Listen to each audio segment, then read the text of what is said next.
So my Ustad Mufti Sab has requested me to give an introduction, just a little bit about myself, so that you're aware of who you're listening to, who you're taking this knowledge from, who is the researcher, who's the presenter, inshallah. My name is Sabrina. Originally I'm from Persia, like our Imam al-Azam today that we'll be speaking about, Imam Abu Hanifa. So I'm of Persian descent. But I was born in the country known as Tajikistan, which is close to the locations of Samarkand, Bukhara, Tirmidh, Tashkent, all these places, which are more well known due to the scholars that have graduated or that have come from those locations. So I was born near Bukhara. If I would attribute myself to a more well-known location, it would be Bukhara. Just like how Imam Tirmidhi attributed himself to Tirmidh, although he was actually in reality from a small village, which its name is not as known as Tirmidh. So similarly, you can understand that I'm from the location of Bukhara, Samarkand, which is also a Persianate society, a Persian country. People speak a different type of Persian dialect there. I've done the Alimah course in Toronto, Canada, Hifz course, and then now here I am, bihamdillah, doing the Ifta course through Darul Ilm Birmingham. And just to let you know a bit more about Darul Ilm Birmingham, inshallah it'll benefit you, and you might find one of the courses on Darul Ilm important or relevant to you, which you would want to enroll in.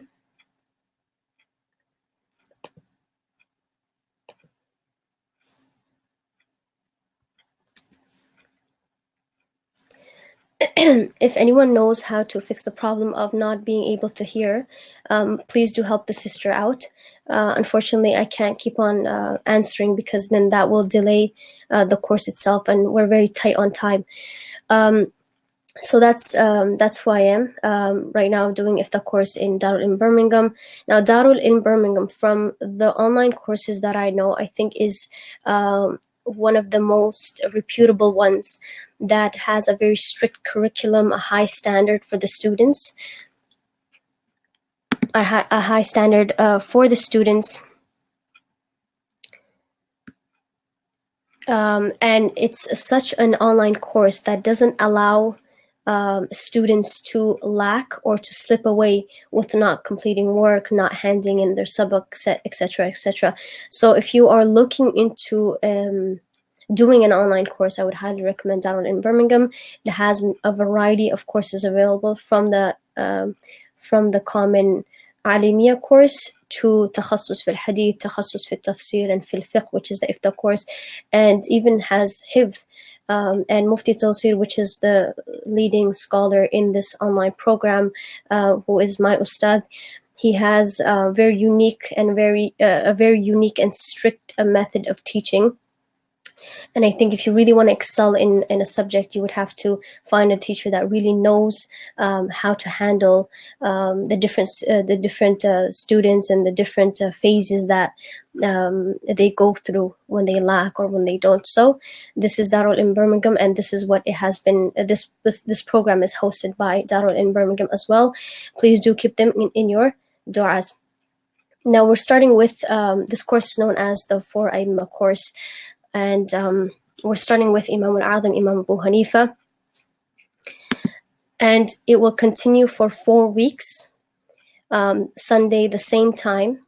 So for the purpose of gaining a reward, do share this program. It's in no way trying to advertise myself or the institution, but it's just advertising knowledge and trying to instill the love of gaining knowledge and understanding who our pious predecessors are.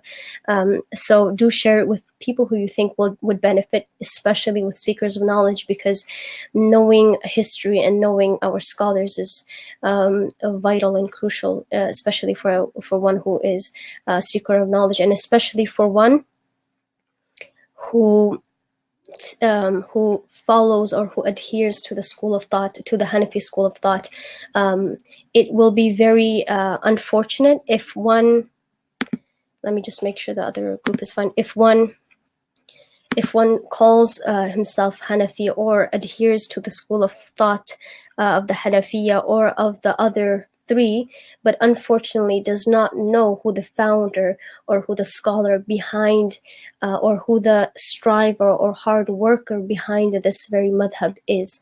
So may Allah Ta'ala accept your coming. I ask Allah Ta'ala to put barakah in our time, because I do go into detail in some things. Unfortunately, we won't be able to go into the depth of certain things, which I would love to go in depth, but we would have to keep it very summarized, very short, very brief, because we do have only 2 hours, and Allah subhanahu wa ta'ala knows best, but I feel like even 2 hours is probably not enough in order to really understand who firstly Imam Abu Hanifa is himself, from a biographical approach, and there's also a huge historical approach to where in history he was. There's a political approach, and then there's every branch of knowledge and his opinion on that and how he came to that opinion. There's several aspects to this course, but unfortunately this is just you can say an introduction or a very summarized version of both his political views, a little of his political views, somewhat historical, and very much biographical. So Bismillahir Rahmanir Rahim, we're starting with Imam al-A'zam Abu Hanifa, the first of the 4 Mujtahid Imams. If anything, I'm going to change the slides, and do keep in mind there's 2 classes, so I'll be going back and forth. But if you're unable to see a slide, then let me know and I'll try to do something about it, inshallah. So we're on the introduction. I made these slides so that the viewers can be more comfortable, in the sense that they wouldn't have to rush.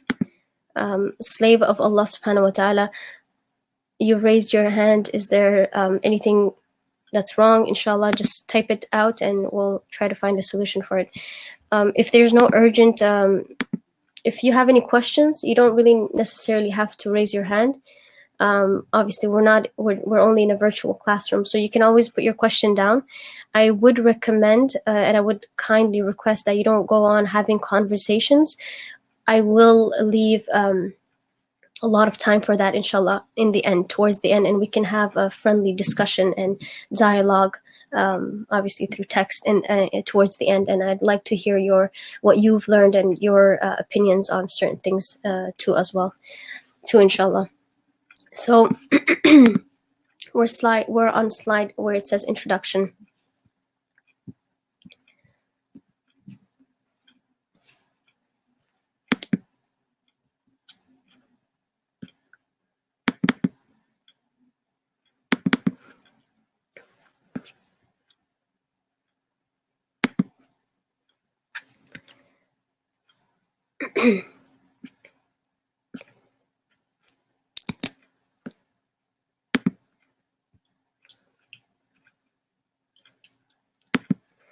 Okay, Bismillahir Rahmanir Rahim. Imam Abu Hanifa rahimahullah, he was born in the year 80 after Hijri, which is equivalent to the year 689 according to Common Era. He is a well-known mujtahid born in the year 80 after Hijri in Iraq, Kufa. Now, with regards to when he was born, we usually, when it comes to Islamic knowledge, we understand that certain individual, certain scholar was born at a certain period according to the Hijri years.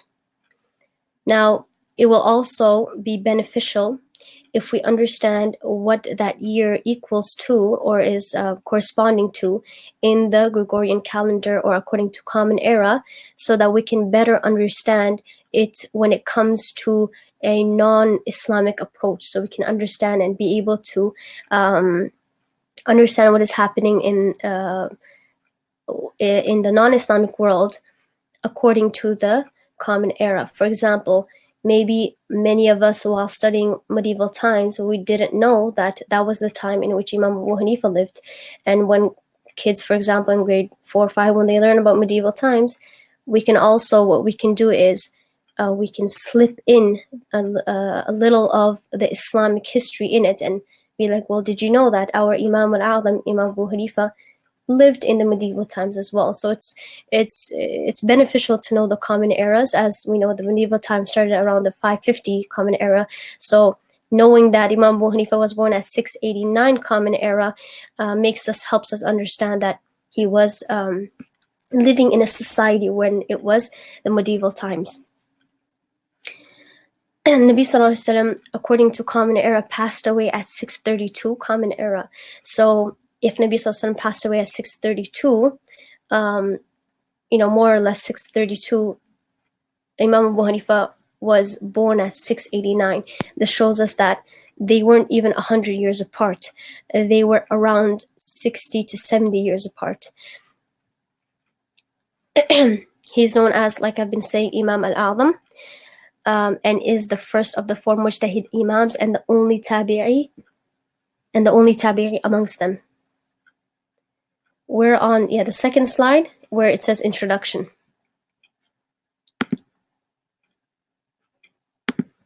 Now, with regards to Imam al-A'zam, does everyone else see it on the screen? On the screen where it says introduction, born the year 80 after Hijri?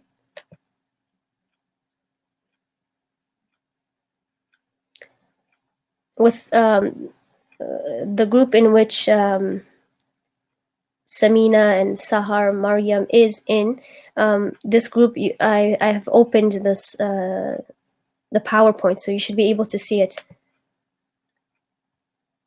Let me just click in and make sure. Okay. Come on, type faster. Alhamdulillah. Okay. Sometimes I need to click it. This happens with my Ustad as well. Sometimes in the lesson we don't see, and then he clicks it. Okay. So with regards to Imam al-A'zam, some people, they don't necessarily like this being mentioned, and they object to it. They say, why is he called Imam al-A'zam? But I don't really want to spend much time in answering to that objection or in even clarifying it. I'll clarify it, inshallah, obviously for educational purposes, but this is something that can easily be understood. Imam al-A'zam just means the greatest or the greater Imam. He is known as the greatest Imam, obviously in comparison to the Aimah Thalatha, to the other three Aimmas. And the reason why he may be known, he may have become known as Imam al-A'zam is one reason is he preceded them all according to history. So he was born before all of them. He was the eldest amongst all of them according to age, and according to time he came the first. And another reason which will come inshallah is that he was the only successor amongst them. So by saying that he's Imam al-A'zam, this is just a respectable a title for respect, and in no way is this elevating a human being to the status of a prophet or to the status of Allah subhanahu wa ta'ala. A'udhu billah. We're not doing that. This is just a title of respect. So now let's understand where Imam Abu Hanifa, when Imam Abu Hanifa was born. What was where are we in history? He was born during the reign of the Umayyad dynasty. He lived in the Umayyad dynasty for 52 years. He also lived and fought against the Abbasid dynasty and passed away during the Abbasid dynasty as well. So after Nabi Sallallahu Alaihi Wasallam, the Rashidun Caliphate started. After the Rashidun, the Umayyads started ruling. As we know, Muawiyah radiallahu anhu became the Khalifa, and then passed down to Yazid the first, Yazid bin Muawiyah, and then to Muawiyah the second. And this is how the Umayyad dynasty started, and it was a hereditary dynasty which was passed down from father to son. So when Imam Abu Hanifa was born, if you look at the year that in which he was born, it was 689 Common Era. At that time, the Umayyad dynasty had already started at 661 Common Era, and it ruled from Damascus. So Imam Abu Hanifa lived during the Umayyad dynasty, and the Abbasids took over the Umayyad, or overpowered the Umayyads. And Imam Abu Hanifa not only saw one dynasty, but saw the second one, the Abbasids, rule as well. And he lived during the Abbasid dynasty for 18 years. And he passed away during it as well. Imam Abu Hanifa's date of demise is 767 Common Era. And if you can see on the side, let me do it to this group too. If you can see on the side, the Abbasids, they ruled until 1258 Common Era. So this shows us that Imam Abu Hanifa, so we're getting everything historically correct here. He was born into a family of tradesmen, which I will elaborate on inshallah, in the city of Kufa in Iraq. Although Imam Abu Hanifa was born in Kufa, he was originally from Persian descent. It was first his grandfather named Zawta. Some say it was Zuta, and some say it's pronounced Zuti. Nevertheless, that's not relevant. But Zawta, it was first his grandfather named Zawta, who after accepting Islam at Persia, went and accepted Islam during the time of Ali radiallahu anhu's Khilafah. After that, he came and settled. His grandfather Zawta came and settled in Kufa. After settling in Kufa, this person, his grandfather named Zawta, changed his name to Nu'man. Now, we understand from this that Imam Abu Hanifa, his lineage wasn't originally Muslim. In fact, most of the Sahabas were, their lineages weren't Muslim as well. The Arabs at that time were idolaters, and the Persians at that time were Zoroastrians. So that's where Imam Abu Hanifa's lineage was coming from. And it was first his grandfather named Zawta, and then his father named Marzuban. So Zawta was the first person in his lineage who accepted Islam, and then 2 generations after, or a generation after, I'd say, Imam Abu Hanifa was born. So Imam Abu Hanifa's grandfather then later had a son named Thabit. Thabit was the father of Imam Abu Hanifa. He named Imam Abu Hanifa Nu'man as well, identical to the name of his father. And Khatib al-Baghdadi, as you can see here, he records a statement from Ismail bin Hamad. Now here on the slide it says Ismail bin Nu'man, and this is wrong. It's actually a typo, not a typo, but I've made an error writing this. I was reviewing it and I saw this mistake, but I had already sent this slide in to my ustad, so I didn't get a chance to fix it. So here, instead of Nu'man, it's actually Hamad. Okay. Khatib al-Baghdadi, he records a statement from Ismail bin Hamad, who we will understand that he was the grandson of Imam Abu Hanifa. Khatib al-Baghdadi, he records a statement from him in which he mentions their lineage as Nu'man, who's Imam Abu Hanifa, bin Thabit, bin Nu'man, who was originally Zawta, bin Marzuban. And he claims that they were of Persian origin.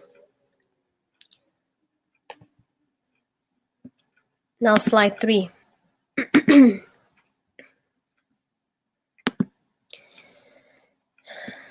Umar radiallahu anhu, he has said regarding Kufa. Now I said Imam Abu Hanifa was born in Kufa.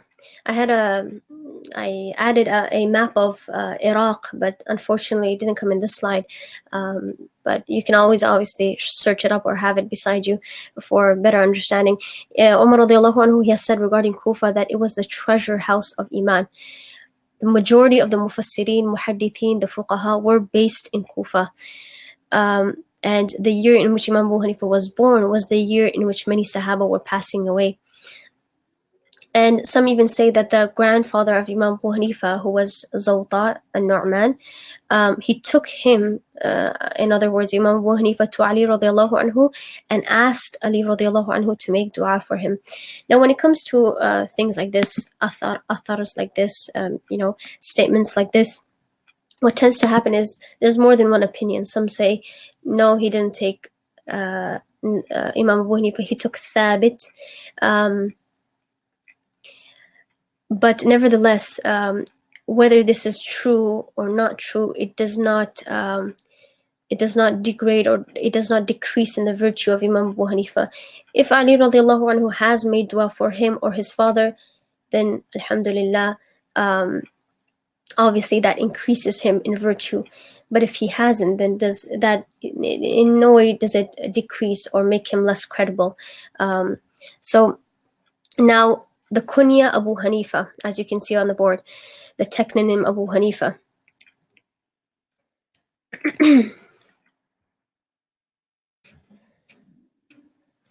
Now, the first thing I'd like to mention here is concentrate. For now, we're going to leave the chart to your right. We're going to leave this chain to the right for now. And the first thing I'd like to pinpoint or discuss and clarify is that with regards to his technonym, there's a widespread belief or a story that through my research, at least I believe, and many other scholars believe, that it's fabricated and it has no basis. Now, I'm not saying this in a very critical, or I'm not criticizing this, because whether it's authentic or not, it doesn't necessarily change our aqidah or create a defect in our religion.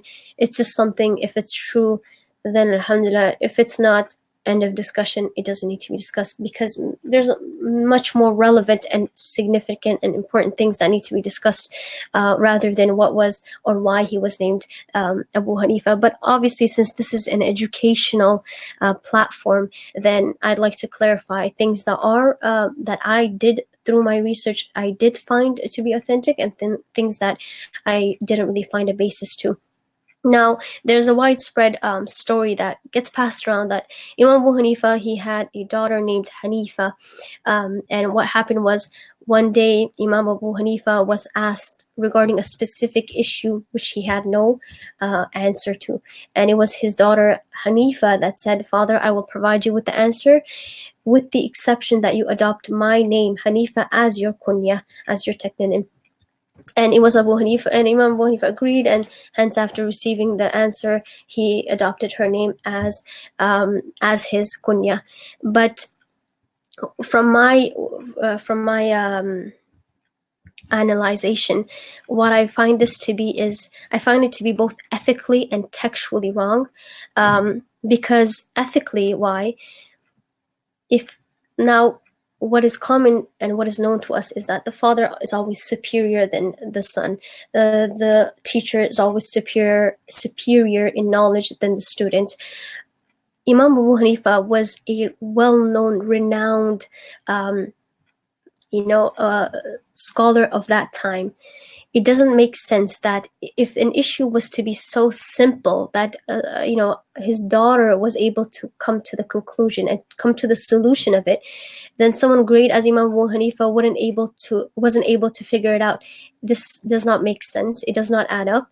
And for the sake of argument, even if we were to say that she was so well educated and she was so well aware and smart that she was able to figure out this issue, and this issue people narrated as, people relate the story as, once he was questioned that why is it that a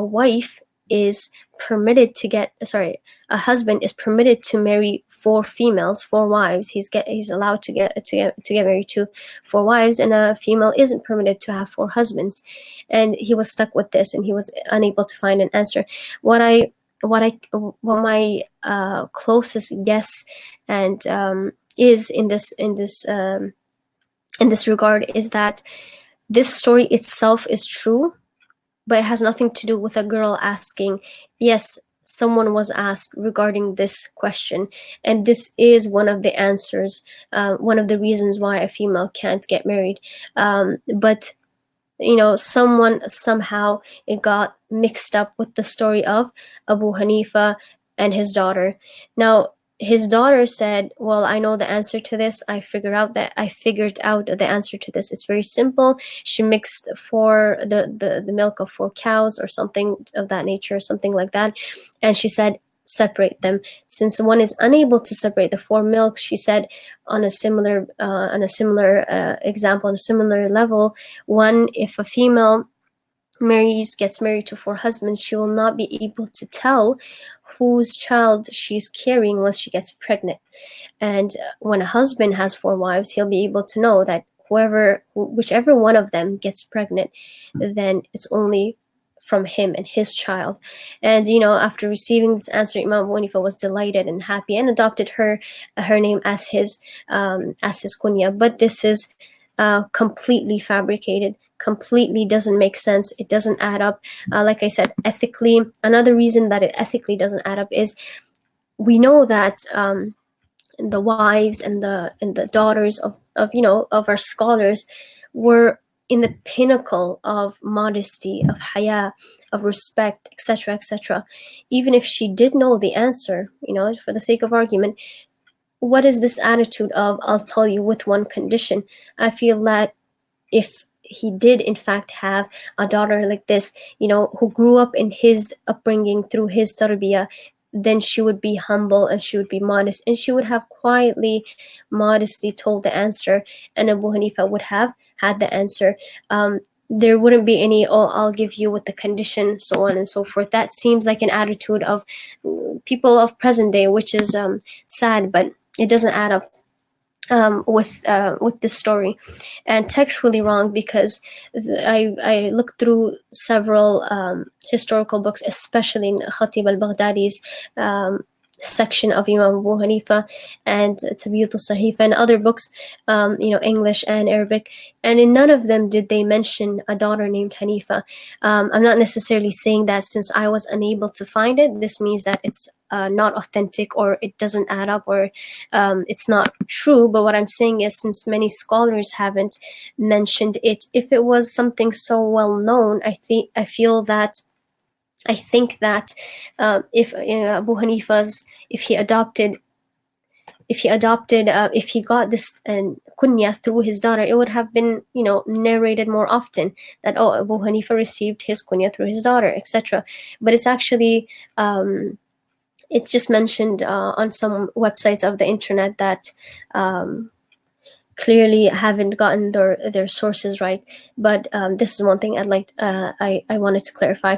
So now the sounder and the safer opinion is that Hanif and Hunafa, they both occur in the Quran, Surah Nisa, Millat Ibrahim, Hanifa, etc., which refer to the people who follow the upright monotheistic religion and stay upon the truth and orthodoxy. Now, since Imam Abu Hanifa, he was someone who followed the upright monotheistic religion and stayed upon truth and orthodoxy, this is how he became known as the father of orthodoxy and the father of the truth and the uprightness, etc. Now, this chain to your right, now this chain to your right, I want you to look at it. We have Abu Hanifa an-Nu'man in the middle. He had a son. Now, in the books of history and scholars like Imam Suyuti, Khatib al-Baghdadi, they do mention that he had a son named Hammad. If you ever come across someone named Hammad bin Abi Hanifa, then know that it is most likely Imam Abu Hanifa's son Hammad. They do mention that Hammad had a son named Ismail, and this is why in the previous slide I said it's not Ismail bin Nu'man, rather it's Ismail bin Hammad, and I did correct that right here. So Hammad had a son Ismail. Ismail also had a brother Umar. So Imam Abu Hanifa did have a son who he named Hammad after his teacher, Hammad bin Abi Sulaiman. Hammad bin Abi Sulaiman, we'll learn a little about who he was, and but in brief, he was the first person who Imam Abu Hanifa acquired. He acquired the initial stages of his knowledge from. So after his first ustad, Hammad bin Abi Sulaiman, who was from, I believe, the Sighar al-Tabi'in, he named his son Hammad. So if you ever come across someone named Ismail bin Hamad, there's a chance that it could be Imam Abu Hanifa's grandson, or Umar bin Hamad, etc. And now another thing that I'd like to clarify is there's a story, it's very beautiful actually, and very motivational, inspirational, about a young shabun taqiyun, a young boy that was walking upon a path, and he was very hungry, and he came upon this tree which had apples, and he took an apple, he ate it, and then later on came to realize that he had not asked permission, and that he may be held accountable on Yawm al-Qiyamah. So what he did was, he went to the owner of this tree, and he asked forgiveness from him, asked him to forgive him since he was very hungry and ate from the tree. Now, the ones who relate the story say that it was Thabit bin Nu'man, it was Thabit bin Zawta, the father of Imam Abu Hanifa. When he asked the owner to forgive him, the owner said, "I will not forgive you unless you marry my daughter, who is blind, deaf, dumb, and crippled." And because Imam Abu Hanifa obviously feared the questioning of Allah subhanahu wa ta'ala on Yawm al-Qiyamah, he preferred to get married to such an individual rather than being questioned. So he agreed, and once he got married, he came to realize that she was in fact, all of this was metaphorically said. She wasn't blind, but she was blind from seeing or looking towards haram. She was deaf from listening to haram, and crippled from walking towards haram, etc. And she's the one who told him this once he got married, and then they had a son. She gave birth to a son named Abu Hanifa al-Nu'man. But again, similar to how he had a daughter named Hanifa, the story, I wasn't able to find it anywhere, and if it is mentioned, there isn't necessarily a chain that goes back to a reputable author or scholar. But the reason why I'm making mention of this is not necessarily to say this is fabrication, and you should go out of your way to announce it. Not necessarily. Even if someone is mentioning this story, let them mention it. Let them. It can always be used as motivation, as inspiration, and you don't have to go out of your way.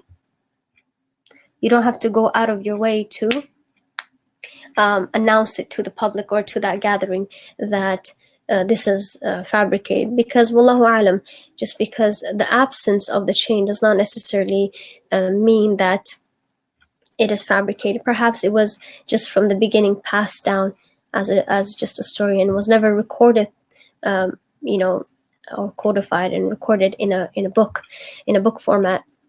But if this is true, then obviously it raises Imam Abu Hanifa in virtue, as his parents were very righteous. But if it's not true, then it doesn't degrade him. It does not decrease his virtue or his rank as being Abu Hanifa or Imam al-Azam. Now, Imam Abu Hanifa, like I have mentioned, he wasn't an Arab. The Arabs from always, actually, they term all the non-Arabs as Ajmis, right? This is why we have Ajma. The animals are known as Ajma, dumb, mute. On a similar example, the Arabs, they have termed all the non-Arabs as Ajmis, meaning those who are mute or less intelligent compared to the Arabs, since they don't know the Arabic language. And now Imam Abu Hanifa, he was also a non-Arab. He was neither from the offspring of Nabi Sallallahu Alaihi Wasallam, nor was his lineage originally Muslim, like I mentioned. He wasn't a Siddiqi, he wasn't a Faruqi, Uthmani, Alawi, none of that. But despite all of this, and being a non-Arab, Allah subhanahu wa ta'ala did, he did destine for him, and Allah ta'ala allowed him to become an individual whose opinions are followed by the majority of the ummah today. And qadar Allah ma yasha, inshallah. So, moving on to the next slide.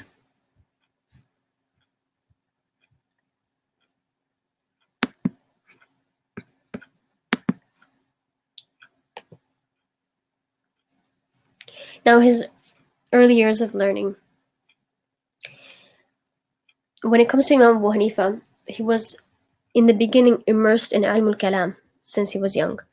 So maybe unlike other imams, unlike other scholars, like for example Imam Malik, he wasn't in knowledge from the initial years of his life as a child. It's not like he was taught nahwa and poetry, etc., etc. He was in ilm al-kalam mostly in the beginning, and he wasn't necessarily attending any formal class. The first time in which he was encouraged to start seeking ilm was when he passed by, or when he had dialogue with Imam Sha'bi. Now Imam Sha'bi, the dialogue goes as such, I'll keep it short, that he tells him, why do you go to the market every day? You should attend the people of knowledge. And this is when Imam Hanifa first gets encouraged to start attending the circles of knowledge. Imam Sha'bi was the student of Abdullah bin Mas'ud, and Imam Hamad also learned from Imam Sha'bi and Imam Hamad. I will discuss right now, he was the ustad of Imam Abu Hanifa. Let me just make it for this group, inshallah. Now, after Imam Sha'bi encouraged him, he started attending the classes of Imam Hamad bin Abi Sulaiman, like I previously mentioned, after whom he named his son Hamad. In Imam Hamad bin Abi Sulaiman, he was very skilled in fiqh. Imam Abu Hanifa himself mentions that after a long period of being immersed in kalam, he found it of little use, so he turned to fiqh. And started learning under Imam Hamad bin Abi Sulaiman, and he learned from Imam Hamad bin Abi Sulaiman for 18 and some say 20 years, so around that time frame. Now, concentrate on the chain to your right. We have Imam Abu Hanifa Nu'man right here. I wrote down his immediate students and immediate teachers, just for you to have a better image of how it all looked like and who gained knowledge from who. So Imam Abu Hanifa, we know his well-known students were Qadi Abu Yusuf al-Shaybani, and then it goes down to Imam Tahawi, who wrote Aqidat al-Sahawiyya upon the madhab of Imam Abu Hanifa and understanding of Imam Abu Hanifa. And now when we look towards who he gained knowledge from, or his main shaykh or main ustad was Imam Hamad bin Abi Sulaiman, who got his knowledge from Ibrahim al-Nakha'i. And Ibrahim al-Nakha'i was the most erudite student of Alqamah. And Alqam and Aswad, we will learn about them in the next slide, inshallah, learn more about them. And they both learned from Abdullah bin Mas'ud, radiallahu anhu. So, since he lived in Kufa, Nabi Sallallahu Alaihi Wasallam had sent Ali radiallahu anhu and Ibn Mas'ud radiallahu anhu to Kufa, and this is where their opinions and their school of thought really spread. So a lot of Imam Abu Hanifa's opinions and where he gets his fiqh from, it comes obviously through the route of and through the not lineage but through the chain of Abdullah bin Mas'ud radiallahu anhu. Next slide. So Alqamah bin Qais al-Nakha'i, he was from amongst the Tabi'un scholars, who was one of the most erudite students of Abdullah bin Mas'ud. So Alqamah rahimahullah ta'ala, he was the most erudite student of Abdullah bin Mas'ud in this way. And Ibrahim al-Nakha'i was his most erudite student, most prominent student. And who was Aswad? In reality, Ibrahim al-Nakha'i and Aswad al-Nakha'i both were the nephew of Alqamah ibn Qais. So Aswad bin Yazid al-Nakha'i, he was the son of Alqamah bin Qais' brother.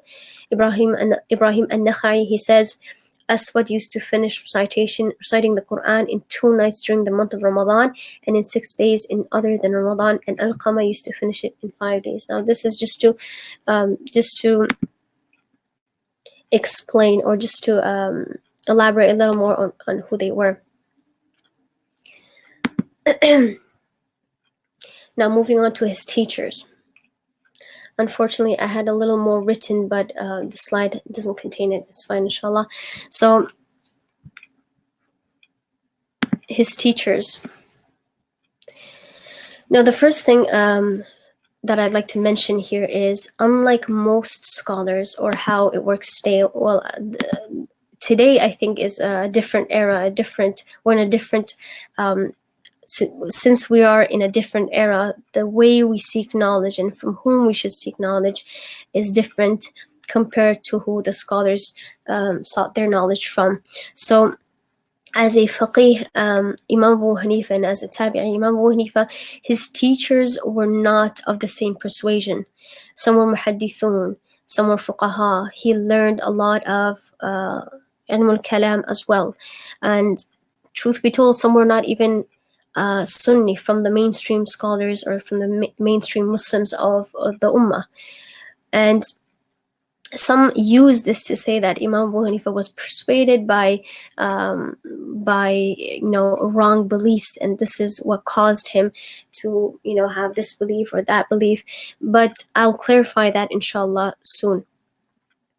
When Al-Mansur, the Caliphate of the Abbasid, when he asked him, "Where did you get your knowledge from?" Imam Abu Hanifa, and he replied by saying, "I have taken my ilm from the companions of Umar, like the likes of Nafi', from Umar radiallahu anhu," which means like through his companions, from Umar, from the companions of Ali, from the companions of Ali, from Ali radiallahu anhu, and from the companions of Ibn Mas'ud, from Ibn Mas'ud radiallahu anhu, and from the companions of Ibn Abbas as well, like the likes of Ikrimah, him being the link, and then Ata bin Abi Rabah being one of the teachers of Imam Abu Hanifa.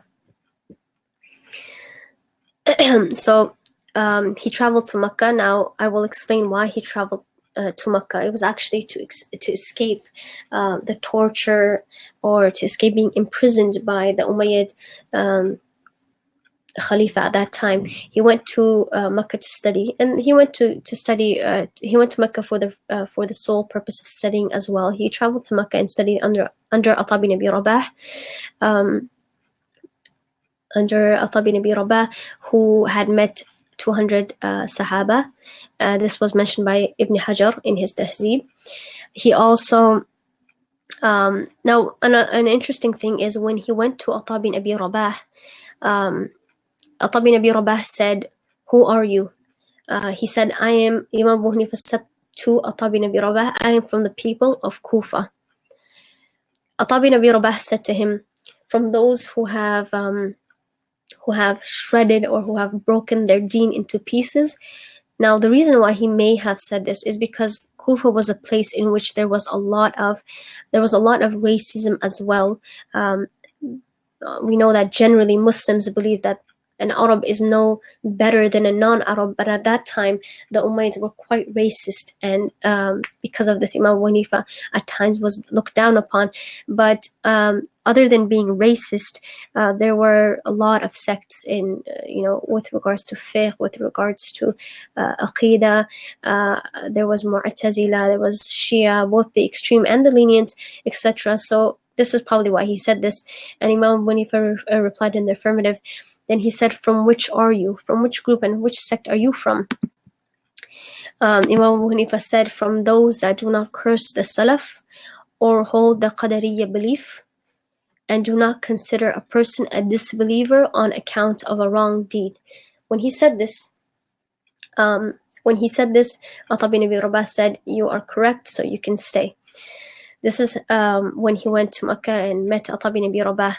Ata bin Abi Rabah, he respected Imam Abu Hanifa so much that he would ask other students of his to stand up and make space for Imam Abu Hanifa.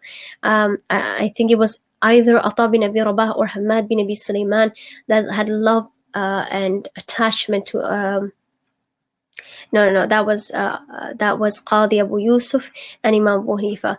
Pardon that. I'll mention that later, inshallah. Now, he studied under Ata bin Abi Rabah. Here it says he also studied under Ikrimah bin Abi Jahl. Let me just underline it in the other slide, inshallah. This is I was doing research about this last night, and I actually deleted this from the slide, but in this particular slide, it's still there. I think that this should have been worded as he studied under Ata bin Abi Rabah, who studied under Ikrimah bin Abi Jahl. Many authors of, especially books in English, they have written that Imam Abu Hanifa studied under Ikrimah bin Abi Jahl. And I wasn't able to quite understand this because Ikrimah bin Abi Jahl, the Sahabi, he passed away in the reign of Abu Bakr as-Siddiq. He passed away around 20, no, not 20, more, around 20 years before Imam Abu Hanifa was even born. So this does not make it possible, because he passed away at 636 and Imam Abu Hanifa was born thereafter. So it does not make it possible for him to acquire knowledge from Ikrimah bin Abi Jahl. Rather, it was that he acquired knowledge from Ikrimah bin Abi Jahl through the chain and through the link of Ata bin Abi Rabah. He also went to Medina and obtained the sanad from Sulaiman bin Yasar. He also studied under Muhammad bin Ali al-Baqir and his son Ja'far as-Sadiq. Like I mentioned, his asatidha, his scholars who he studied under were of different persuasions, were of different not necessarily beliefs, but different. They held different positions in different topics, whether it be in aqidah and whether it be in hadith. But when it came to aqidah, although he may have gone to someone, he did study under Jabir al-Ju'fi. He studied under Jabir al-Ju'fi. So no, how do you?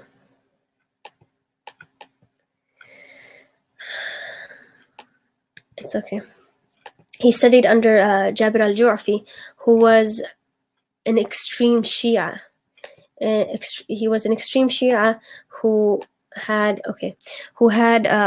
extreme beliefs about Ali radiallahu anhu. Now, although Imam Abu Hanifa did study under Jabir al-Ju'fi, he did not take aqidah from him. When he studied under Jabir al-Ju'fi, he actually would criticize his belief when it came to an educational scenario and educational atmosphere. He would criticize his beliefs, but he would say, I have seen no one better or more intelligent than him in his field. And although the scholars don't necessarily mention which field he went and studied under Jabir al-Ju'fi, but it was something along the lines of deduction and grammar, something along those lines. So Imam Abu Hanifa did study under, if someone says Imam Abu Hanifa studied under Shia scholars, he did, but it wasn't necessarily for aqidah. It was for other things like legal deductions, etc. So Jabir al-Ju'fi is one scholar that is known to be his Shia ustad. Another person is Amir bin Shurahbil, who has met 500 Sahaba, as Imam Dhahabi mentions, and he studied under Imam Malik as well. Now, with regards to Muhammad bin Ali al-Baqir, when he went to study under Muhammad bin Ali al-Baqir, when he met him in Medina, Muhammad bin Ali al-Baqir said to Imam Abu Hanifa, are you not the one that changes, that alters the narrations of my grandfather, who is Ali radiallahu anhu, that alters the narrations of my grandfather through your analogy? Now, there's a criticism on Imam Abu Hanifa that he uses analogy in his madhab, that everything is based on a ra'i, but in fact it's not. He was very good with his logical solutions and with his logical stances and opinions, but that doesn't necessarily mean that when he's good with something, that is what he used in a place where it should not be used. So when Imam al-Baqir said this to him, he said, A'udhu billah, I seek refuge in Allah. He said, and then Imam al-Baqir, he said, you have certainly changed it.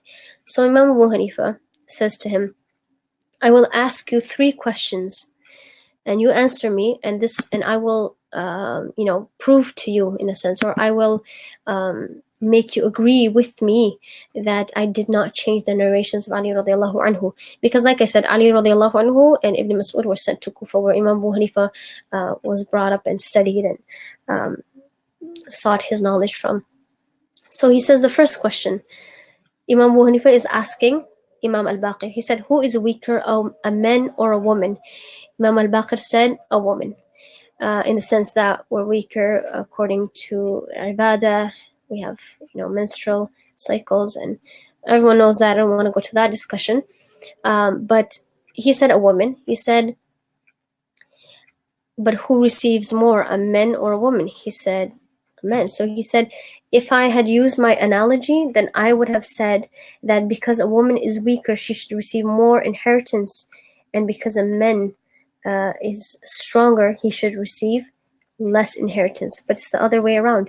So I did not use my analogy because that's what my analogy tells me. Rather, I used text. I used nas. Second question, he said, which is better, praying or fasting? Imam al-Baqir, he said, praying. He said, according to my analogy, if I were to use my analogy, I would have said that after a woman ends her menstrual cycle, she would have to repeat her prayers and not fasting, because prayer is more virtuous and it's more better than fasting. But since I haven't used analogy, I use text. I say that after a menstrual cycle, she does not have to repeat her prayer, and she does not have to make qada, as she is excused.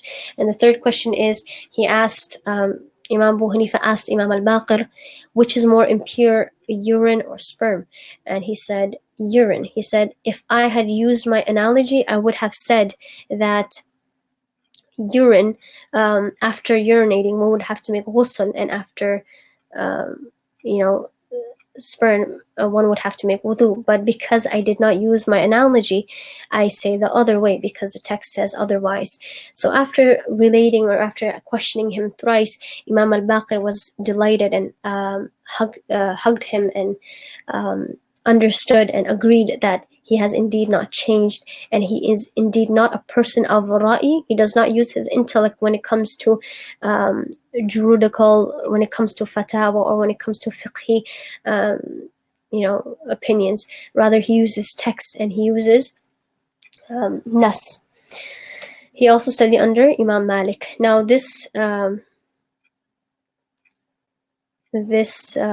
chart here, you may have seen it being passed around, but I found it very beneficial for one to understand how knowledge was transmitted from the Sahaba to Imam Abu Hanifa and to the four Aimma as well.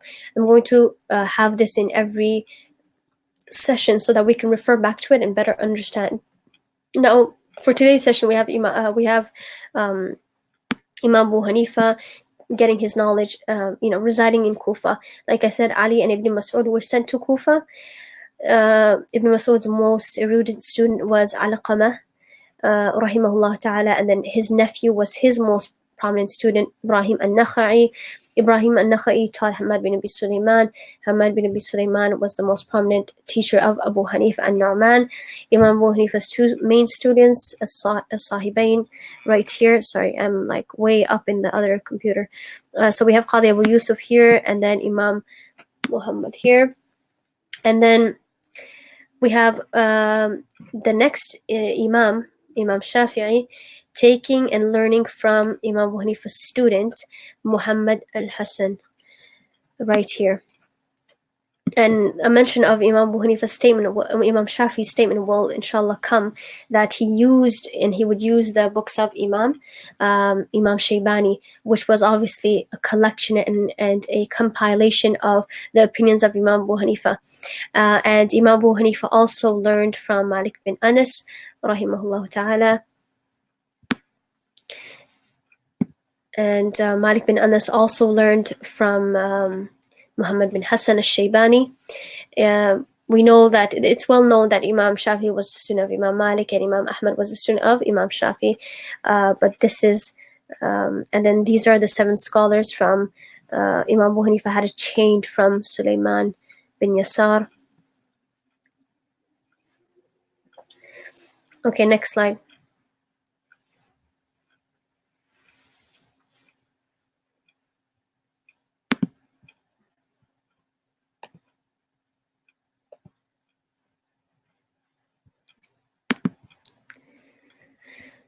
So, like I mentioned, Imam Abu Hanifa was the only tabi, the only successor amongst the four.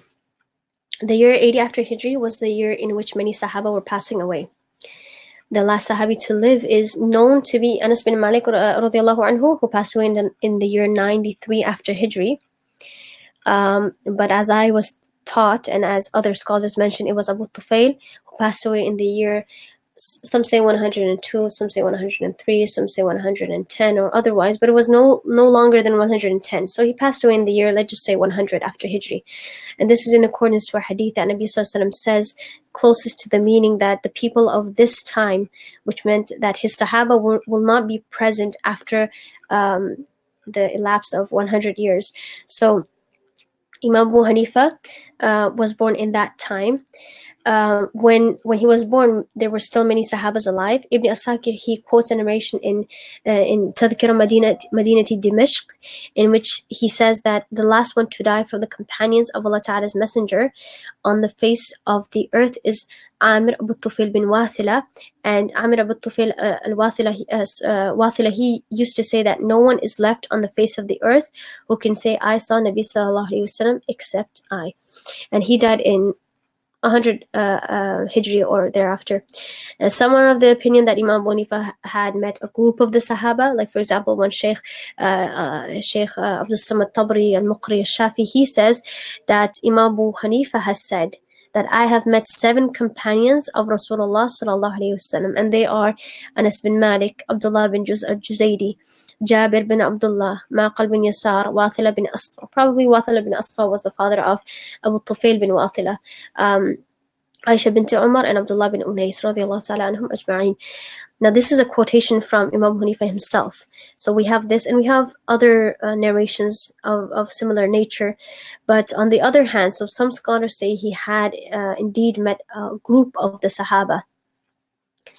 And others say that, like for example, Hamza as-Sahmi, he says that I heard Darul Qutni saying. Now Darul Qutni, rahimahullah's opinion was such that Imam Abu Hanifa did not meet anyone from the Sahaba, except that he had only seen Anas bin Malik and not heard him narrating anything.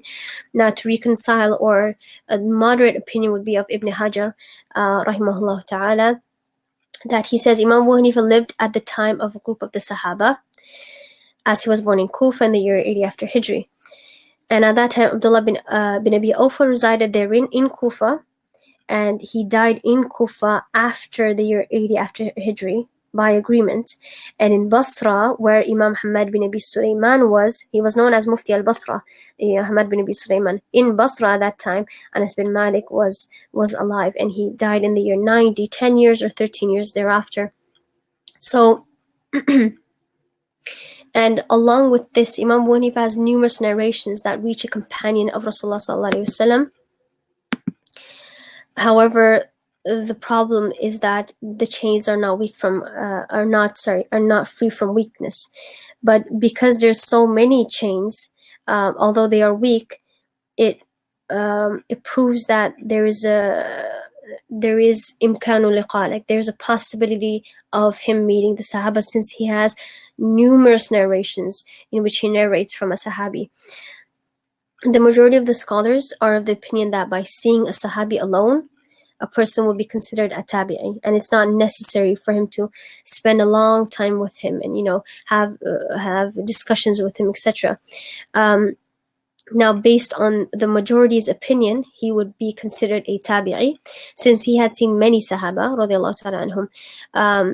He, when it comes to ru'ya, just seeing, he had seen many, with no doubt, since there was where he lived was the location of many Sahaba, and the time in which he was born, many Sahaba passed away thereafter. So it makes it clear that he has undoubtedly seen many Sahabas. And if we rely on the mainstream opinion, which is just the possibility of meeting isn't enough to give someone the title of a tabi'i, then he would be considered a tabi'i. Now, and a group of the Sahaba, of the scholars, they agree that Imam Abu Hanifa has seen Anas bin Malik radiallahu anhu. So what this does is that it gives Imam Abu Hanifa a rank over his contemporaries, as his contemporaries like Imam Awza'i, who was present in Syria, Imam Hamad bin Abi Sulaiman, like I said, he was present in Basra, Sufyan al-Thawri, who was present in Kufa, and Imam Malik was present in Medina. These scholars were his contemporaries. They didn't have the opportunity to see a Sahabi and to gain the title of a Tabi'i like Imam Abu Hanifa did. So based on this, Imam Abu Hanifa has virtue of being a Tabi'i over his contemporaries. Now the reason why I feel it's worth mentioning that he's a tabi and it's constantly repeated, or why is emphasized that he's a tabi, is because of the blessing of Nabi sallallahu alaihi wasallam. That Nabi sallallahu alaihi wasallam says, the best of the people are the people of my era, then those who come after, and then those who come after. It's mentioned in Abu Dawud, Sunan Abu Dawud, that Nabi sallallahu alaihi wasallam says the best of people are the Sahaba, then the Tabi'een, and then the Tabu'u Tabi'een. So now, if Imam Abu Hanifa had the opportunity of seeing a group of the Sahaba, or let's follow the other opinion, Anas bin Malik radiallahu anh, then this would put him in the rank of a Tabi'i, and he would fall in the second category of this hadith. So then Nabi Sallallahu Alaihi Wasallam mentions that after these three eras, falsehood will become apparent. Imam Abdurrahman bin Mahdi, he's a well-known, he's well-known and well-learned in the field of Rijalul Hadith. He says, when I was a transmitter of Hadith, I saw Sufyan al-Thawri as the Amirul Mu'mineen. I saw Sufyan bin Uyayna as the Amirul Ulama. I saw Yahya bin Sa'id, Qadi of Ulama. But I saw Imam Abu Hanifa as the Qadi al-Qudat, as the judge of the judges. And another Imam of Jarh wa Ta'dil, he says, Yahya bin Sa'id al-Qattan, he says regarding Abu Hanifa that he was the most well-known with what Allah Ta'ala and His Rasul have brought or have said in the Sharia. So these are words of praise with regards to Imam Abu Hanifa. I'll have to speed up a little bit, inshallah, because there's still a lot left. And now, the business of silk. I'm just going to skim through his business of silk. And unlike the majority of, or not majority, but unlike some scholars that are known for their poverty and for their hardships, Imam Abu Hanifa, he actually had a business, and he was a tradesman. And this business of his was left to him from his grandfather or his father. Since the time of his grandfather, Imam Abu Hanifa's family, they owned a business of silk, and this made millions. After this, the business was left at the hands of Imam Abu Hanifa himself. It was a factory in Kufa where thousands of yards of silk were prepared and yearly exported to places like Persia, Arabia, and Syria. And he had many agents working for him and running his business as well, especially in the time when he started seeking knowledge and he delved into fiqh. That's when he had agents working for him rather than himself being present in the market, as Imam Sha'bi told him to abstain from the market and start going to the circles of knowledge. And Imam Abu Hanifa, although he was well off and he was rich, he was such that he abstained from interest so much that even if someone had a credit balance with him, he would abstain from benefiting them in any way. What happened was, one day he was walking with someone and he abstained from taking shade under the tree of someone's roof. And when he was asked why, he said, this person has a credit balance on me, and I don't want to be benefiting from something of theirs, be it a shade, because of the fear that it might be included into the scope of interest. Now, this was his fear and piety in his business. And in another occasion, a lady once offered him a cloth that she was selling for 100 dirhams. Now, Imam Abu Hanifa could have paid and taken it, but instead Imam Abu Hanifa enlightened her and said that the cloth was actually worth 400 to 500 dirhams, and he purchased it from her in that amount. Another example of his piety and consciousness is in his business is when once he informed one of his agents that used to sell cloth for him that a certain consignment of cloth had a defect in it, and that he should inform the buyer before selling it to him. But it so happened that his agent forgot and sold that particular cloth without informing the individual of the defect. So once Imam Abu Hanifa was informed of this, or when he came to know of this, that he forgot, he was so saddened that he gave all the money he received from that consignment, from that cloth, to the charity. This is a little about his silk business. Now moving on, next slide. Imam Abu Hanifa's piety and abstinence. Now Imam Abu Hanifa, his father passed away when he was in his youth, but his mother remained alive. Now, the way he showed respect to his mother, we can understand this through one specific incident that is mentioned. His mother was very attached to one specific scholar, and she always referred to him for every issue she faced, instead of referring to, Imam Abu Hanifa. This generally tends to happen sometimes. Mothers, instead of asking their own, alim son or alima daughter, they ask someone else, which is fine, obviously. But instead of referring to him, she would need to have an answer from a specific scholar that she had placed her trust upon, etc. So Imam Abu Hanifa, instead of arguing with her or instead of debating with her that I know the answer, he would gladly take her and at times go himself to the scholar, ask him the question, and get his answer and give it to his mother. And when he would be present, or when he would go to the scholar, that scholar would actually feel shy answering in his presence, because he was known for obviously being a jurist and known for his ability of his exceptional ability of deriving rulings from text, from hadith and Quran.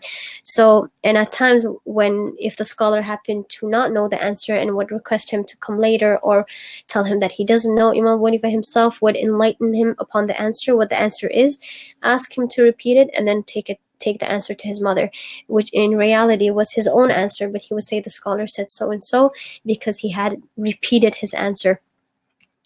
And Imam Abu Hanifa, he was an individual that never harmed or deceived anyone, like I just mentioned, in his silk trade, in his business. He was someone who was not only generous with his wealth, but with his knowledge as well. He had such a personality that he never asked anyone for a favor. He wouldn't speak ill of anyone, not even his enemies. He either spoke good or remained silent. And when it comes to knowledge, he had the ability to explain things well and make it so simple that the listener was able to easily understand and have his questions and doubts clarified. Imam Abu Hanifa had so much fear of Allah subhanahu wa ta'ala that whenever the Quran was prayed, or whenever he would pray the Quran, as he was a hafidh from a young age, Imam Abu Hanifa would tremble upon hearing Allah ta'ala's wrath and punishment. And with regards to his memorization of the Quran, with regards to which qira'ah he prayed, the only thing in this regard that I came across was that he learned from Imam. He learned the reading, the recitation of Imam Asim. So there isn't mention of the riwayah that he would read, etc. So that was he would be constant in praying his Quran, and he would be constantly engaged in worship or spreading knowledge. From his schedule was such that from Isha to Fajr he would engage himself in worship, and then after that he would pray Tahajjud, he would pray Nawafil, and he would complete the Quran every day. Some scholars, he would say he would complete the recitation of the whole Quran in 3 days. Now, whether this is true or exaggerated, what this indicates to is that he was very much attached to the Quran and was constantly reading the Quran. We may think that this is impossible, or this is very exaggerated, but as one of the scholars has said regarding, how teenagers use phones, or how we may use the computer or social media on a daily basis, or how we check our messages. This helps us understand that this was the scholars' connections, scholars like Imam Abu Hanifa's connections with the Quran, that they were always attached to it and always reading it, whether it be after every salah or in one go. And Ibrahim ibn Rustam al-Marwazi, he said he heard Kharija bin Mus'ab saying 4 are the Imams that recited the whole Quran in a single rak'ah. Again, Nabi Sallallahu Alaihi Wasallam would recite several surahs. Whether this is exaggerated or absolutely true, this just indicates towards their piety and towards their connection with the Quran. He says that 4 were the people who would recite the entire Quran in a single rak'ah or in a single salah. And one was Uthman bin Affan radiallahu anhu, Tamim al-Dari, Sa'id ibn Jubair, and Abu Hanifa rahimahullah ta'ala. And his nocturnal habit of being engaged in worship the whole night and praying Fajr with the wudu of Isha, it remained for 30 years. Some say it remained for 40 years, but the former opinion is more well known, that it's 30 years. Khatib al-Baghdadi mentions this. Some other scholars mention 40 years. Nevertheless, despite him being occupied with teaching and trade, this was Imam Abu Hanifa's measure of worship. From Fajr to Dhuhr, he would teach his classes and thereafter take a short nap if it were the summer months. And he would then resume teaching after Asr. And, in his free time, he would visit the sick and help the poor, etc. Now, Imam Abu Hanifa's wisdom in answering. Now, these are 2 stories that I will very briefly go through, because there's other slides we need to go through, and inshallah leave some time for discussion and for questions, inshallah. So when it comes to his wisdom in answering, like I said, he was first immersed in ilm al-kalam, and the first story is he was very good in fiqh and in ilm al-kalam. The story of his excellence in fiqh was that once an individual comes to him and asks him that he had taken an oath that he will not speak to his wife unless she speaks to him, and if he does speak to her, then she will get 3 talaq, and they will not be able to live, obviously. So that specific individual, after questioning many other scholars, he comes to Imam Abu Hanifa and he says, or what happens is, actually he doesn't come to Imam Abu Hanifa, but this fatwa gets passed around the scholars, and Imam Abu Hanifa comes to know that the fatwa that was given as an answer to his question was that talaq has occurred because the wife, he spoke. Oh, and what happened was, after a day or after some time, he spoke to his wife. So now does talaq occur now because he had taken an oath, and now now he spoke with his wife. So talaq, according to the zahir, according to the apparent or the zahir, it seems as if talaq has occurred. So all the other scholars and his contemporaries, or most scholars, said that talaq has occurred. Imam Abu Hanifa, he said that since when he heard and when he read the whole, when the whole incident was related to him, he gave the fatwa that talaq actually hasn't occurred, and his oath has ended as well, because the wife, I didn't mention this obviously so that you can understand it now. When the husband said, "I will not talk to you," the wife said, "Fine," or "Okay, don't talk to me." So when she said okay or fine, whatever it was that she said, she already talked to him first. So when she spoke to him first, the oath was done, and because he talked to her afterwards, the next day or some time after, talaq does not occur. This was one story. And the story of the Christian king. Now these stories, again, they're very much in detail. So it is quite not impossible, but it doesn't seem 100% right that these stories would be related in this much of a detail without being exaggerated, or without being somewhat fabricated or exaggerated, I'd say. I think exaggerated is a more appropriate word. But the story of the Christian king, and stories of this nature are mentioned in the Wisdom of Imam Abu Hanifa by Maulana Muhammad Ahmad Ali. And this book, one of the students of this sheikh actually explained to me that many of these stories don't actually have a chain, etc., etc., haven't been mentioned in a reputable book. But nevertheless, if we just mention it for targhib, for encouragement, and for motivation, then it's fine. And this story is actually mentioned quite more often than the other stories, and it's more well known that Imam Abu Hanifa, once when he was in Kufa, a Christian king, he sent one of his priests to cast doubt into the Muslim community and to question the Muslims and to see if the Muslims would be able to answer three of his main questions. And they were, where is Allah? No, it wasn't where is Allah. Which direction is Allah Ta'ala facing? Who was there before Allah? That was the first question. Who was there before Allah? Which direction is Allah Ta'ala facing? Or he may have said, which direction is your God facing? And what is your God doing right now?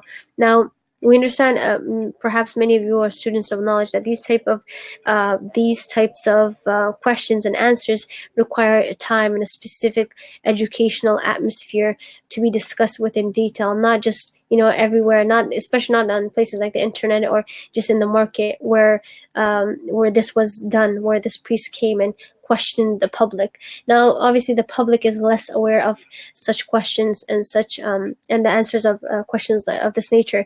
But it was Imam Abu Hanifa then who gave and successfully was able to give the answer to these questions.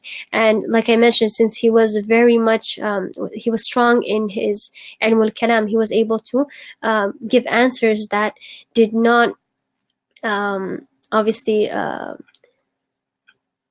did not put down obviously the status and the honor of Allah subhanahu wa ta'ala, and did not cause any disturbance in that, and at the same time was something that we the mainstream ulama and the mainstream ummah do accept. So the way he answered these questions was that he gave him logical answers. And obviously for people that don't believe in Islam, there's no point in giving them answers from the Quran or from the Hadith, because first of all, they don't even believe in God, or they don't believe in your scripture, so there's no point of giving scriptural or textual evidence. So Imam Abu Hanifa, just like how they were using their logic, he used his logic, and he said, count backwards from 10 to 1. So this priest counted 2, 1, and he stopped. He said, why did you stop? He said, there's no one before one, or there's nothing before one. He said, on a similar example, there's no one before Allah. There was no one before God. As for your second question, which direction is Allah Ta'ala facing? Now, our belief as Ahlul Sunnah wal Jama'ah is Allah Ta'ala is munazzahun al-makani wal zaman. He is way beyond the realm of time and place, etc. But Imam Abu Hanifa, instead of going all into all of that, he said, if Allah Ta'ala is free from jism and all of this, then we don't say which direction is he facing. We don't even go or delve into that. But Imam Abu Hanifa said, as Allah Ta'ala himself mentions in Surah An-Nur, Nurun ala Nur, using that, Imam Abu Hanifa said, when you light up a candle, which direction does it light up? And he said, no particular direction, it lights up all around it. So he said, similar to this, Allah Ta'ala is the light of lights, or beyond, he's Nurun ala Nur, so he does not face any particular direction. And as for your last question, then Imam Abu Hanifa asked him to step down from the higher place that he was in, whether it was a mimbar or anything of that nature. He told him, you questioned on a higher place, and everyone was able to hear you. Since I'm down here, you would have to step down so I can give the answer to your last question, that what is Allah doing right now? And he said, once he was coming down, Imam Abu Hanifa said, Allah subhanahu wa ta'ala is making haqq go up and batil go down. Now, with this, it indicates that whatever is happening in the earth and in the universe, that's what Allah Ta'ala is doing. Allah Ta'ala is controlling and overseeing and overlooking everything that's happening. Now, we're not going to go into Aqidah, obviously, but this is a little of Imam Abu Hanifa's wisdom in answering and in Ilm al-Kalam. Now,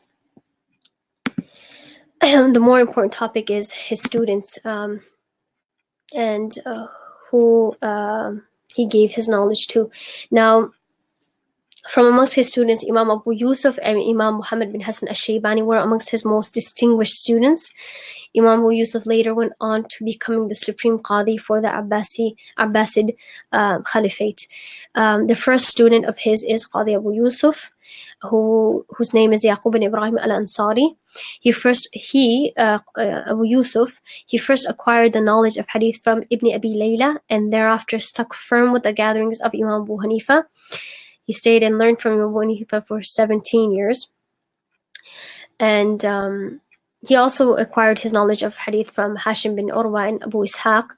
And Imam Ahmad also learned hadith from him for some time, from Qadi Abu Yusuf.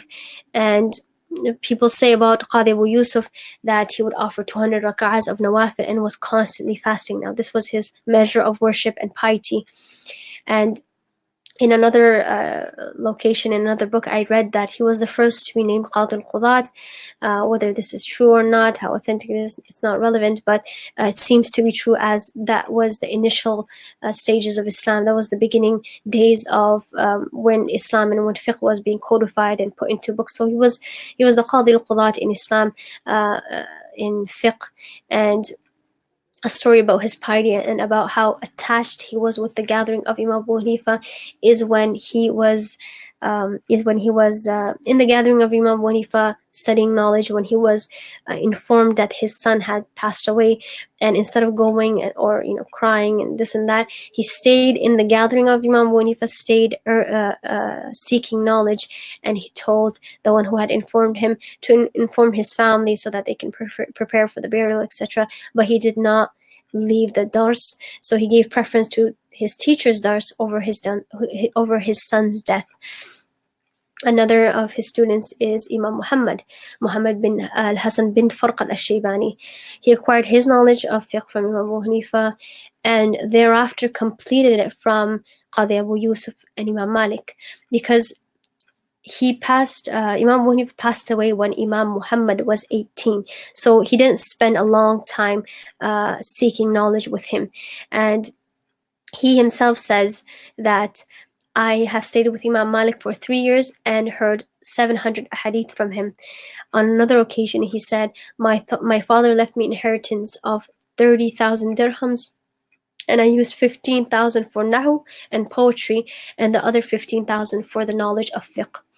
And Imam Shafi, he has done justice when he said, whoever intends fiqh should adhere to the gatherings of Imam Abu Hanifa, because indeed interpretations have become easy for them, and verily I haven't become a faqih except with the books of Muhammad bin Hassan al-Shaybani, because like I said earlier, Imam Shafi had learned from Muhammad bin Hassan as well. And when Ibrahim al-Halabi, he says that when I asked Ahmad bin Hanbal, from where did you find the solution to these difficult masail, he said Ahmad bin Hanbal rahimahullah, he said, from Muhammad bin Hassan's books. And when Imam Muhammad passed away on the same day, Harun Rashid, he said, today the lughat and the faqih have been buried. Now, like I said, because Imam Muhammad didn't have a long companionship and a long time with Imam Abu Hanifa, it was through the help of of Qadi Abu Yusuf that he was able to write this many books and compile the madhab itself.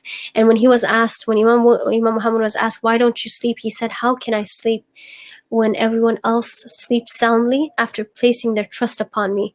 That if I have a question tomorrow, Muhammad will have an answer to it. So although I really want to go into the depth of how much they did for the madhab, I'm afraid I don't really have much time. And I wanted to go through Kitab al-Athar and a bit into the books, but I think I'm going to keep it short. And These are the three main types of books in the Hanafi madhab that we have received through the compilation and through the hard work and efforts of the Sahibain, Qadi Abu Yusuf and Imam Muhammad. We have Zahir al-Riwaya. I wanted to go into this, but it's fine. It's not that relevant, at least not in the introductory level. Inshallah, I'll mention it perhaps in the next week. If people have a question regarding it. So we're going to leave that and go to the methodology in fiqh.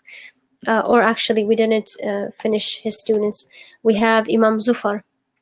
Imam Zufar, he was very skilled in performing qiyas and was from amongst the senior students of Imam Abu Hanifa. Abdullah bin Mubarak, he has said, we do not take ra'i as long as there is athar, textual evidence. And when an athar comes, we leave ra'i. Hassan bin Ziyad was also one of his students. He was also skilled in qiyas, so much so that the scholars sometimes differed in terms of whose opinion they should take. Should they take Hassan bin Ziyad's opinion or Imam Zufar's opinion? These two students of his were very well skilled in qiyas. Hassan bin Ziyad was only able to acquire some knowledge from Imam Abu Hanifa, while he acquired the rest of them from Qadi Abu Yusuf and Imam Hassan al-Shaybani. Imam Waqi' was also one of his students and later became the teacher to the authors of Siyah Sitta. Imam Dhahabi has mentioned his 6 main teachers in hadith, of which one is Imam Abu Hanifa. And Imam Bukhari has also narrated 11 of his thulathiyat from from Imam Makki bin Ibrahim al-Balkhi, who had Imam Abu Hanifa as one of his teachers as well. And everyone has agreed upon the authenticity of Imam Balkhi. Now his methodology, the methodology of his madhab. Let me just change the slide of this group as well. We're going to skip this, unfortunately, and go to the methodology in fiqh of Imam Abu Hanifa's fiqh. Imam Hakim, he narrates from Imam Abu Yusuf that Imam Abu Hanifa has said, it is not permissible for a person that he narrates a hadith except only when he hears it from the mouth, like shafahatan, from verbally from the narrator himself, and then he memorizes it and he doesn't forget it until he transmits it. Now I've listed many of his conditions. That, for example, he accepted ahad narrations as long as they didn't contradict the Quran. Now, if you read through these conditions that I have put,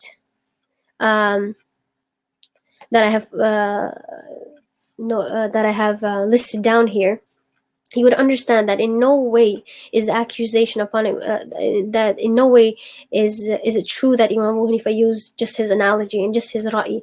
Rather, he had the most strictest conditions in his madhab. Like, for example, the hadith should be transmitted based on memory, because memory was seen as something that one cannot make a mistake with at that time, rather than books, because they're tools, or there was a possibility of tahrif and tasheef, like mixing of the letters and mixing, because there wasn't probably there were still no dots and diacritical marks. So because of that, he had the condition that it has to be transmitted based on memory, because their memories were the strongest at that time. And the source scale for legal deductions is the following in the Hanafi madhab. First, Imam Abu Hanifa would look into the Quran, then to the Sunnah, then to the opinions of the Sahaba. If he didn't find it in these three, then he would turn to using analogy, qiyas, and then there was something called istihsan. And like I said, he would adopt a ruling based on reports and not mere opinion. The condition for accepting a transmitter was adala. He would have, and another important thing is that he would have a shura. He would have a group, a gathering of 40 of his best students with whom he would discuss a fatwa with, an opinion with, and ask for their opinion. And after hearing out their opinions is when he would finalize his fatwa.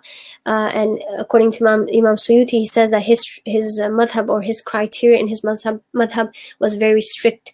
And I have mentioned that the saying of Imam Abu Hanifa here, through which we understand that he would first go to the Quran, the Sunnah, then the opinions of the Sahaba, so on and so forth.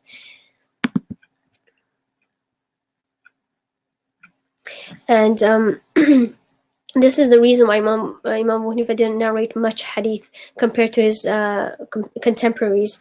And when Abu Nu'aym al-Isfahani, he mentions from Yahya bin Nasr bin Hijab that he entered with Imam Abu Hanifa into such a place that was filled with books. He asked him, "What are these books?" And Imam Abu Hanifa said that these are the books of hadith.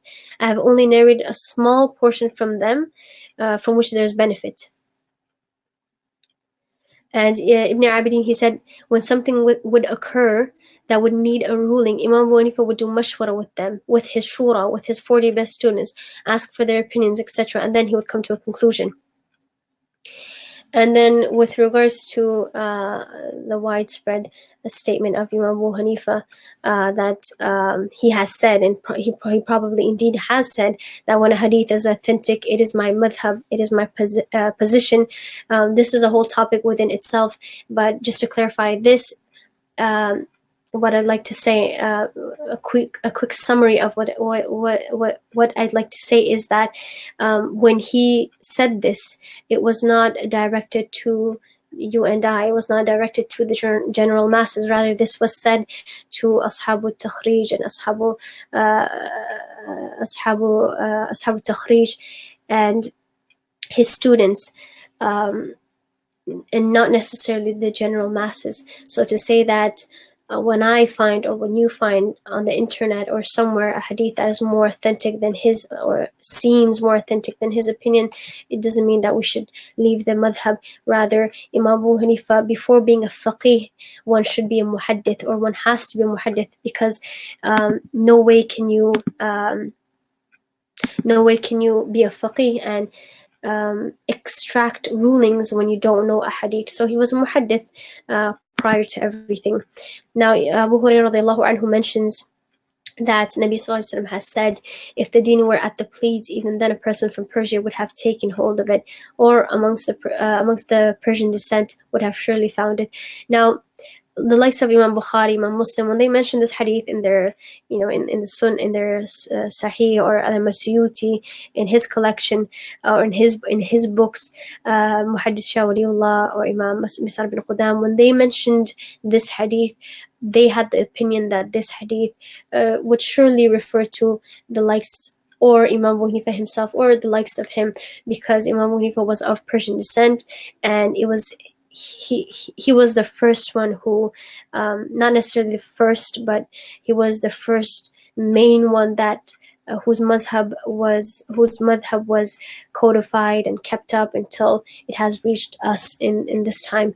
So they all hold the opinion that this hadith refers to Imam Abu Hanifa, and now events leading to Imam Abu Hanifa's demise. So now, I think I'm just going to use the last 10 minutes to go through this.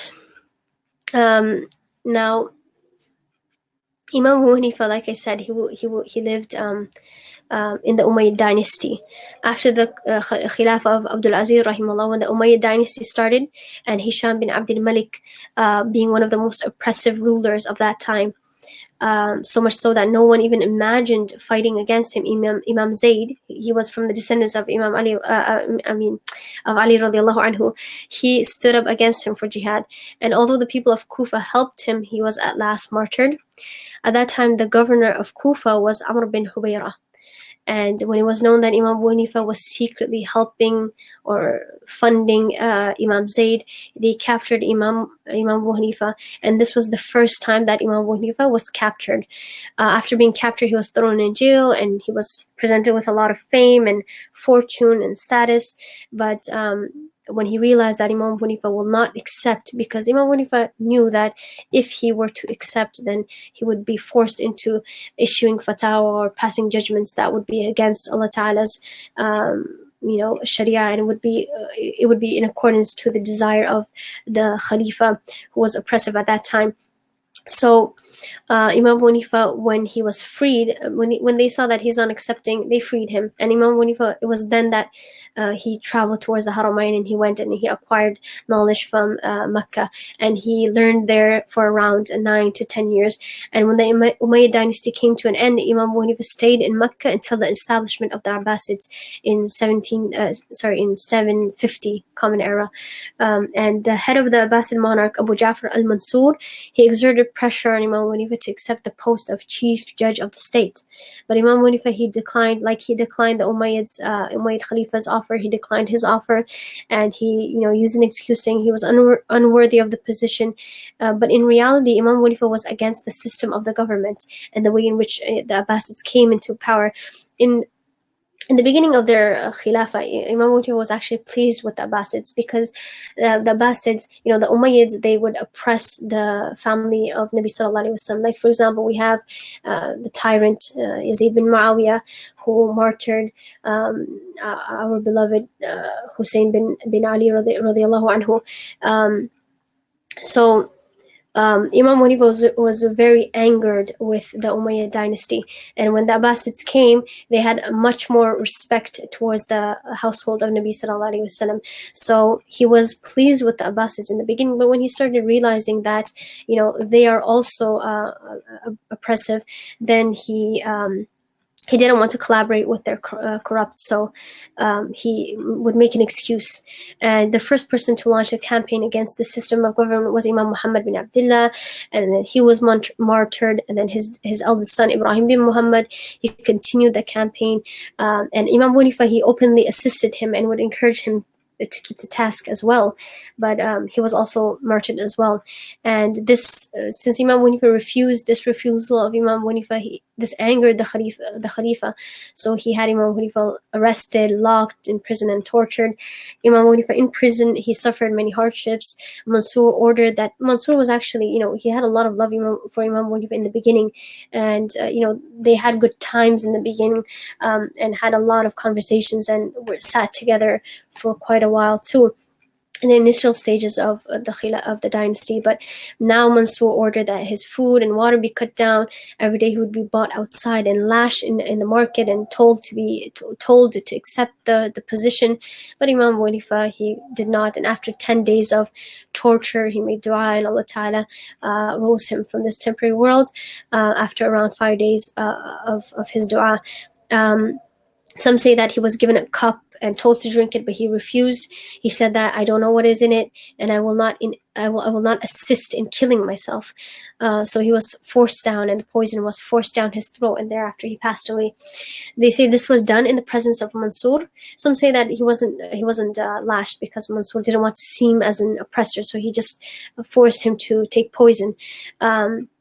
But for those who say that Imam Hanifa passed away in the state of prostration, this was because when he felt the poison in his body, he went into sajda, and that's when Allah Ta'ala took his life, and he passed away in the year 150 after Hijri at the age of 70 years, and his janazah was led 6 times, and 50,000 people attended his funeral, and till today people come to visit him. But at that time, tribes and groups of travelers came to his grave, particularly because of his death and demise, for 20 days, and he was buried in the cemetery of Khayzurun, I think in Baghdad, because that's when the Abbasids started their dynasty, or their Khilafah. They started establishing Baghdad at that time, and Imam Hanifa was around the area of Baghdad, so he passed away in Baghdad, and he's buried in the cemetery of Khayzuran. And it's called Maqbaratul Khayzuran. It's named after the mother of the famed Khalifa Harun al-Rashid, and till today his grave is known and frequently visited. And this is the end of Imam Abu Hanifa. May Allah Ta'ala have mercy on him and enlighten his grave. Ameen Ya Rabbil Alameen. So I have only 3 minutes. I do apologize for if I unnecessarily prolonged the session, and this leaves very less time for questions. But those of you who do have my contact details, you can always ask me for questions. I can always send what I have gathered in this regarding Imam Abu Hanifa. But I think it's best that you refer to the books that have been compiled regarding Imam Abu Hanifa. Books such as Khatib al-Baghdadi's Tariq is very interesting in the sense that he gathers both the opinions of those who despise Imam Abu Hanifa, and the opinions of those who really like raise him to the rank of I don't know, a Sahabi or something, or some awliya. But that's very interesting. We also have Imam Suyuti's Tabyid al-Sahifa and the other books in English that you can refer to. Unfortunately, in 2 minutes I have my ifta class starting, so my Mufti Sahib will log in. I would suggest that you can you send your questions if you have any, or make your own research, refer to these books. It will benefit you, inshallah. And Jazakallah khairan for taking out time and attending. May Allah Ta'ala accept your time here and reward you immensely. Do remember the institution in your du'as. Do remember Imam Abu Hanifa in your du'as. Do read about him. And inshallah, next week we'll be speaking about Imam Shafi, and I'll try to keep it short so that we can have some time to discuss, or some time for discussion. Aisha, you've raised your hand. Do you need something? I'm not sure if there's Sister Fatima. I'm not sure if there's going to be a recording. Well, actually, I do know who this Fatima is. This Al-Hanafiya. But Jazakallah khairan. I'll have to log out. Assalamu alaikum wa rahmatullahi wa barakatuh.